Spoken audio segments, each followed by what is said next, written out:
Organisasi mengajarkan bahwa setiap jabatan adalah amanah. Bukan hanya kehormatan semata.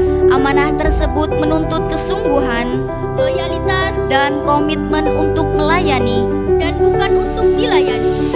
Ma'had itu berarti sebuah perguruan lembaga pendidikan. Siapkah saudari untuk melaksanakan nilai-nilai ajaran Islam berdasarkan Al-Quran dan As-Sunnah?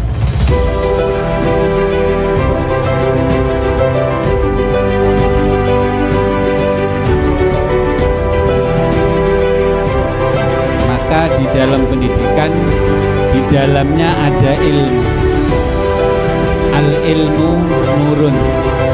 Ilmu itu cahaya. Andaikan ilmu yang kita pelajari itu